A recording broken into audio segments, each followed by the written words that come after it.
And if you've come from the Inverness Airport video, hello, this is the point on the footbridge that I decided to record a short piece segment about all the brand new stations that are opening up in 2023, what stations are next, and what stations are coming up potentially in 2024 and beyond. Let's get right into it. So the next couple of years could see up to 21 new stations opening in Britain. So here's a rundown of them all with maps so you can visualise where they're all going to be. First up on the list of new stations that I think will open this year is Reading Green Park. It's on the line between Reading and Basingstoke.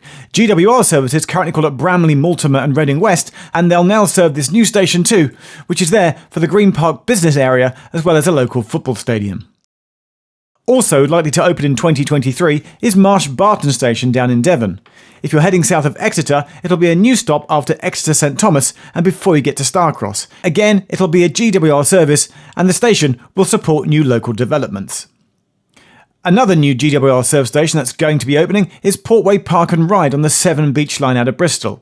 This single platform station will be long enough for 5-car trains and, as its name suggests, will have a large car park. Over in London, there's going to be a new stop on Thameslink in North London, in between the existing Cricklewood and Hendon stations. Brent Cross West looks like it definitely will open at some point during 2023. Also this year, and heading north, and on the Merseyrail network, will be the new Headbolt Lane station. Now at the moment, Merseyrail and Northern services meet and terminate at Kirby Station, but this new station to the east will allow the new Class 777 trains, running on battery, to go to this station and terminate there instead, where 3 new platforms are being built alongside a 300-space car park and bus interchange.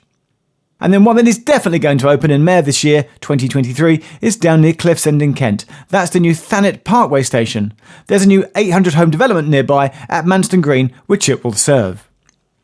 And then there are some stations which might open this year, but more likely will happen in 2024 or 2025. Up on the Huddersfield line between Cottingley and Morley is the new White Rose station, and that'll serve the shopping centre that's there of the same name.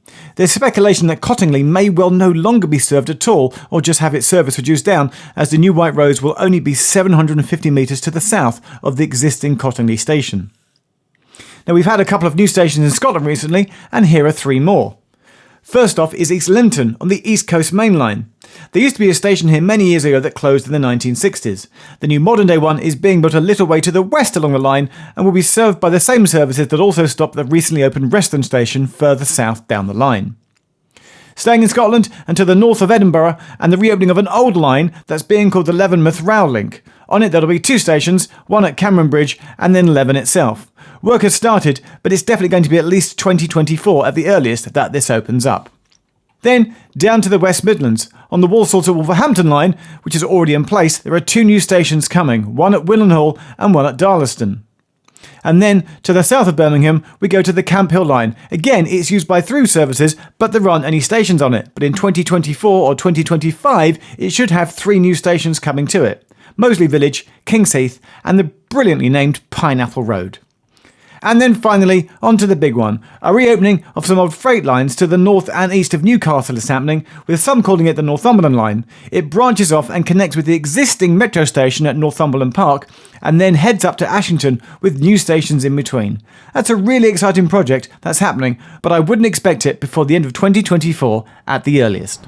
And so from a very chilly, breezy, as I said, with a great view of the airport over there, that is all the stations that are coming up in 2023 that I think are opening, plus some ones in 2024 and beyond. Thanks for watching. Press subscribe. Bye.